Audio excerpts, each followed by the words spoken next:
prestigious Medal of Merit from the United States Department of the Treasury for his work on behalf of U.S. savings bonds. Recipient of a Public Service Award from the Social Security Administration.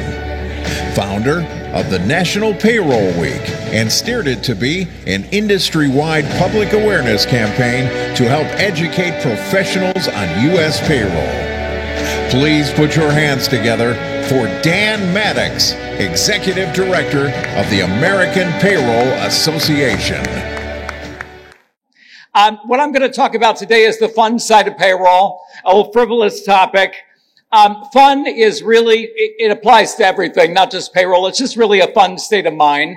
If we all have fun states of minds, it creates unity. It doesn't mean that there's not going to be negative people, negative influences. Those people can be helped. Often throughout my career, I would have people say, I love what I do, but I don't like my employer. I don't like where I'm at. And it's like, well, you can love what you do and go somewhere else. It doesn't necessarily mean that unfun person's not going to follow you, but when you go somewhere else, you're going to figure it out and see if that's the case. I started at APA in 1892. Okay, you're not listening to me. 1982, when I hear that people at Neamo have the average age is 25, it's outstanding. So when you imagine that I've been at the same employer for 37 years, it is just a great deal of time. But I've had so much fun. It's gone by so quickly. And I've worked with some of the same people for so long. So the way the American Payroll Association started, we started in New York City. It was an offspring of a seminar company that was worldwide. There were about 2,000 people in New York City, and it went bankrupt. And one of the last things that they did in trying to hang on is that they had some success with the payroll publication, so they started the American Payroll Association. And I was going to school across the street, and they hired the first employee for the American Payroll Association, and it was me. And really what I was to do was just schmooze people over the telephone and get them to come to seminars and get them to join APA. And that essentially was my role. I didn't really know if it would turn into anything. Also, one of the things that I did in the beginning was to start local chapters. And I was an authority on the phone. I didn't even know what a local chapter was, but I would convince people that they needed to have local chapters and to help them facilitate having these local groups and essentially help them facilitate having fun. So I would tell you 37 years later, I think the payroll industry rocks. But there are people like Ira Hammond in the audience from the UK, and she thinks payroll rocks, but she would probably feel that way about whatever profession she chose. So again, it's really just a state of mind. Some of us inject fun into what we're doing, and some of us just adapt to fun. But we're all, I think, much more productive if we're in a fun environment. For the first 10 years of APA, I would tell you that we were always exercising, trying to figure out what was the right balance of having fun or injecting fun into what we did. That we had hurdles to get over, and some of it was that people didn't think they were allowed to have fun. We had to give them permission to have fun. One, they thought their employer wouldn't like it. And two, they didn't think it was professional. So that was one of the issues that we had. I found myself in an industry that was predominantly about adult learning and credentialing. And what we found over years, I think, and I wouldn't say that it applies to the people in the room, but I will tell you that it applies to most of our audience for the American Payroll Association, is that if we didn't help them develop their self-esteem, all of that wasn't going to be worth as much to them. So that was one of the things that we were meant to do, even though we weren't necessarily going to publicize that we were going to help them increase their self-esteem. With the American Payroll Association, one of the things that was important to us was not to become an elitist organization. So within an organization, we were always going to have members that were with large employers, small employers, multinational, local, but there had to be a level of equality among our members so that when people came to whatever the gathering was, it could be a convention, it could be training, whatever it was, that the circle was always big enough for everybody. That was really important because most people are introverts, and when they come to, let's say, a convention, and our convention is called Congress, they feel like they're on the outside looking in. So our goal was to always have the circle be big enough to where they felt like they were on the outside looking in. So I've got lots of memories, lots of stories that I could tell you, but I'd like to tell you 3 stories about facilitating fun that I learned from. And the first story is back in 1986. We had around 400 people, and we were in Orlando, and it was March, and we learned over a period of time that having a convention in March was unreliable. So we had these people at SeaWorld in Orlando, and they were going to see the Shamu the Whale perform.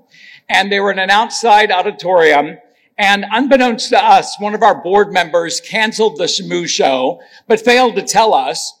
So all these payroll people waited outside in the cold for an hour before we found out that the Shamu show had been canceled. So I had to go out and announce to everybody that Shamu went home.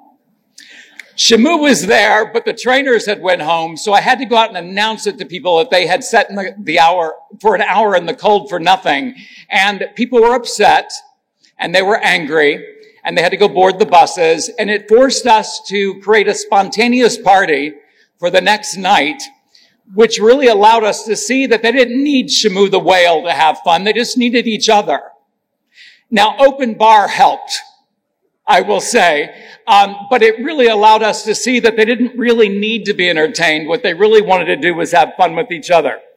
Now, there's something that I like to call the beach ball effect, and I hope it's something that you can relate to. But if you want to teach people to have fun with each other, to where you don't necessarily have to entertain them. So if we were having an evening function and it were frivolic and we had a beach ball or a balloon on every table, and again, it were a jovial, frivolic environment, eventually somebody is going to take one of those beach balls and throw it in the air. And then if it hits somebody, nobody's going to get hurt, but people are going to try to keep that ball in the air. And then inevitably, somebody else is going to throw a beach ball in the air. And then before you know it, it's going to be mayhem, and there's going to be beach balls in the air everywhere. And then for a long time, people are going to entertain each other. There's no winners or losers. It's just good fun. So it's something that I've always liked to interject with people because it's a way to give people permission to play. So we were in Nashville, Tennessee for the first time in 1991. That was the year that it was decided that I would become executive director of the APA. It wasn't because I had been at the organization at that juncture 8 years. It was because the organization had no money. So they had no money to go out and recruit an executive. So they basically said, give it to the kid that's been there since day one. So I was challenged with the fact that we were having a party in an amusement park at the time that was connected to the hotel. It's now an outlet mall. And there were rides, but in group dynamics, the number of people that we had in the space we had, that you could have 2,000 people, but if you had too much space, people begin to think that you don't have as many people because they're so spread out, and it begins to lose momentum, and then people become disinterested. So we had to have some kind of engagement tool that was affordable. And at the time in New York, it's now online, and it's really very popular in the U.S., but it's called Oriental Trading Company. But it was actually a physical store in the U.S., in New York City.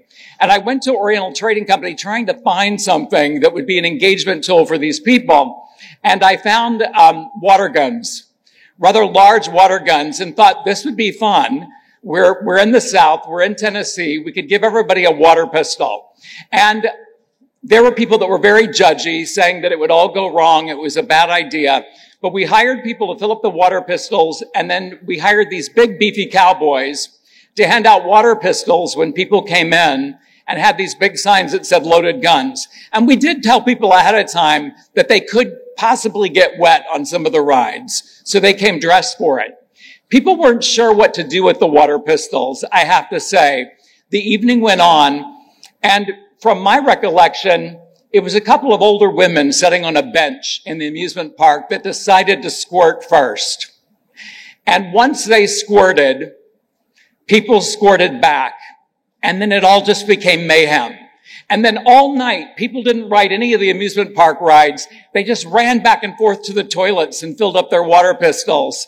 And it was just unlike anything we had ever experienced up at that point. People just squirting each other. It was so monumental for us that people kept trying to repeat the experience for years. They kept trying to bring back water pistols. I did. I think it was on our 10th anniversary. I wore a jetpack that had, I don't know what was gallons of water so I could hose people down because we were trying to recreate it. I remember that we had, at our 10th anniversary, 10 government officials. And I thought, well, I could go say hello at this rodeo party, or I could just hose them down. And that's what I decided to do. But we were known for having phallic parties. So jump forward to 1998. We have more money to work with. We decide that we will hire some celebrity performers because Opryland, we're back there in Nashville, and they suggest that we have these 2 country performers for an evening of fun. And to be honest with you, I didn't really know who the country performers were. It was a woman named Brenda Lee. And again, with a young audience here, you probably don't even know who that is. But she had a hit song in 1960 called I'm Sorry. And a gentleman named Lee Greenwood, who had a huge song called God Bless the USA. And I didn't really understand how excited our people were to have these 2 people because I didn't really know them. So it was...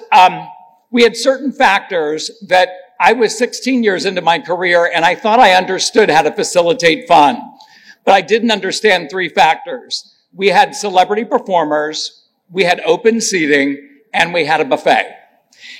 What we do, and we do it to this day, is when we're having an event, we, on the walkie-talkies, we say, open the doors. And sometimes you get a flood of people, and sometimes people meander in. It depends on what's happening. Well, this particular time, we had a lot of built-up excitement out in the lobby because people couldn't wait to get in to get their seat to see this show. And when the doors open, there are still people that remember being inside with me. It was unlike anything I had ever seen before. People were running into the room and they were pushing and they were shoving and they were running to try to get a seat as close to the stage as possible to see Brenda Lee and Lee Greenwood. They were rustling up the place settings to claim their space. And I'm not even kidding you. There is 2 people that could tell you this really happened. There were people actually licking the plates like, my plate, my plate, my plate, my plate, because that way nobody would take their place. They go off to the buffet to get their mashed potatoes and fried chicken, and the people that want to sit up close take their places. So when they get back from the buffet, their places have been taken. Now, I always told our staff, I said, look, if there's ever a problem with food and beverage, let the hotel or convention center handle it. Don't get involved. It's best to let them handle it. So I see everything happening. I see that people are upset. So I'm calm because it's the best way to be. And I'm just writing a note saying, okay, no more celebrities, open seating, and buffets. Learn my lesson. And then all at once, I see a white ball fly by my face. And I thought, we don't have any balls on the table. And then I see a piece of chicken. And then I see it come the other direction. And then all at once, everybody starts throwing mashed potatoes and fried chicken. It was unbelievable. So we had a full-blown food fight. And as I told everybody, the hotel will handle it. And they did, because I don't think it was their first celebrity open seating buffet food fight. It was hellacious. But what they did is they started the show. And Brenda Lee has this famous song called I'm Sorry, So Sorry, Please Accept My Apology. She went right to the 3rd verse and sang the song. And it mesmerized the audience. And they settled down. And they became polite to each other and were apologizing for getting mashed potatoes. I'm sorry I got mashed potatoes in your hair. I'm sorry I got mashed potatoes on your boots. Fried chicken, though, can survive a food fight. So I will tell you that people ate the fried chicken. By the time that Lee Greenwood came out and he ended the show with God Bless the USA, these people were up with their American flags and their red, white, and blue cowboy gear, and they were swaying to the music with their flags, and they were happy, and they completely forgot what happened early, which shows that people are forgiving and they're resilient. And it was one of those situations where disaster was diverted. And that's, for the most part, where I would tell you that since then, we've had 21 years of facilitating fun. And we've had some momentous occasions with APA in facilitating a great time for our audiences. And what's been great about that is that they bring it back to their chapters, they bring it back to their employers, and they bring it back to their statewide functions. Many of our chapters have statewide functions as well. And I would tell you that in the U.S., if you would see through our chapters, through our statewide functions, and even when we have things like National Payroll Week, we definitely have developed a culture over 37 years. Thank you very much.